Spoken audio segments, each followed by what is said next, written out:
Joining us right now, the car coach, Lauren Fix. Lauren, good to see you. Thanks so much for being here. Your reaction to the CEO of Ford. Thank you, Maria. Well, you know, they got to make some changes. I mean, the stock is down, and it's all about making money and making your stockholders happy, and they're putting out some pretty incredible product, and I do know what that powerful vehicle will be, and I think I'm going to have to buy one. Well, you know, I mean, for a while, we were under the impression that they were they said that they were going to stop making cars, right? They were just going to do the larger SUVs. Right. They're going to be doing Mustang and Focus, so we obviously know it's going to be a Mustang of some type. But as SUVs are where the market is. I mean, sedans are only 31% of sales right now. Trucks are pulling the weight, and F-150 has been the leader in sales for more than, 40 years. So you got to go where the money is, and that's SUVs and trucks. Lauren, it's Dagan McDowell. It's always good to see you. So it's General Motors phasing out the Chevy Cruze Compact, the Chevy Sonic Subcompact. Sales will be ending there in the U.S. The Focus getting dropped, also the Fiesta ending sales this year. Seems like, so they're pricing out an entire swath of American consumers, people who are first-time buyers who want a car that maybe costs $20,000. It seems like that this could be a warning sign to these companies, like, you've shifted so far away from these small cars and you're dropping them, then gas prices are going to spike and they're caught with, well, with their backside exposed. I agree with you, and we've said that all along. Cutting it down to just 2 or 3 vehicles is probably not a wise choice if gas prices go up.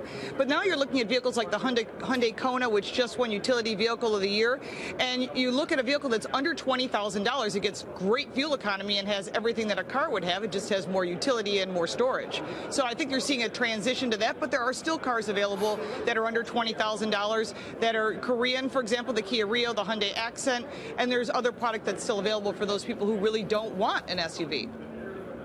Go ahead, Rob. Hey, Lauren, it's nice to see a little bit of a bullish tone with both Ford and GM, because if you looked backwards in 2018, obviously you had Ford talk about the thousands of employees they were going to cut because of what they thought the tariffs were doing to them and their slowdown. And then with GM, they actually had their auto numbers were lower, but their margins were higher because of the big shift to SUVs. So it feels to me that they feel that both CEOs are on the right trajectory going into 19, even though it feels like auto sales have been continued slowing.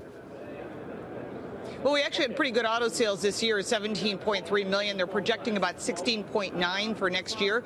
But when you look at the numbers as a total, you have to make a profit. I always say you can't have a loss and make it up in volume. And in certain brands that are selling premium sedans, that's not your primary vehicle. It's typically your second or third vehicle. And so that's why vehicles like the Genesis lineup, the G70 that just won Car of the Year, the reason for the sales on those and the reason they're doing so well is because that is not your primary vehicle. And you look at the people that are purchasing these vehicles tend to be more affluent, so they're looking at a sedan for maybe driving to work, depending on what they do, and utility for their family and their everyday use. So what was behind that? You just a few minutes ago announced the North American Car, Utility, and Truck of the Year winners for the Car of the Year, Utility Vehicle of the Year, and the Truck of the Year. Why were they so great? Tell us about the winners.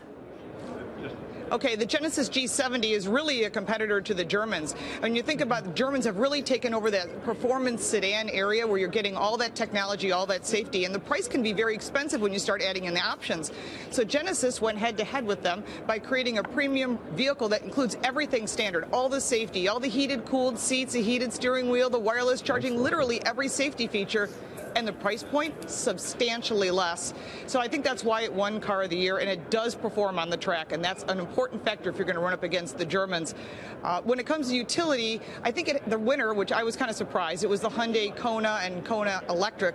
I think the reason that it won is because the price point, under $20,000, you're getting into a utility that seats 5 people, and it gives you all that safety standard. You can get head-up display, you can get all the goodies you want at a reasonable point. Not that the other competitors in the other classes weren't impressive, because believe me, they were. But the truck was kind of an obvious one to me. It was a Dodge Ram 1500. I'm sorry, it's a Ram 1500. The Ram is an important vehicle because that is where the money is made. The money in the industry, no matter how you look at it, comes from the truck side. And for Ram, that's really important. And the FCA brand sells a lot of Rams. And with the new electronics, the big screens, the more performance, the more safety features, they really led the pack.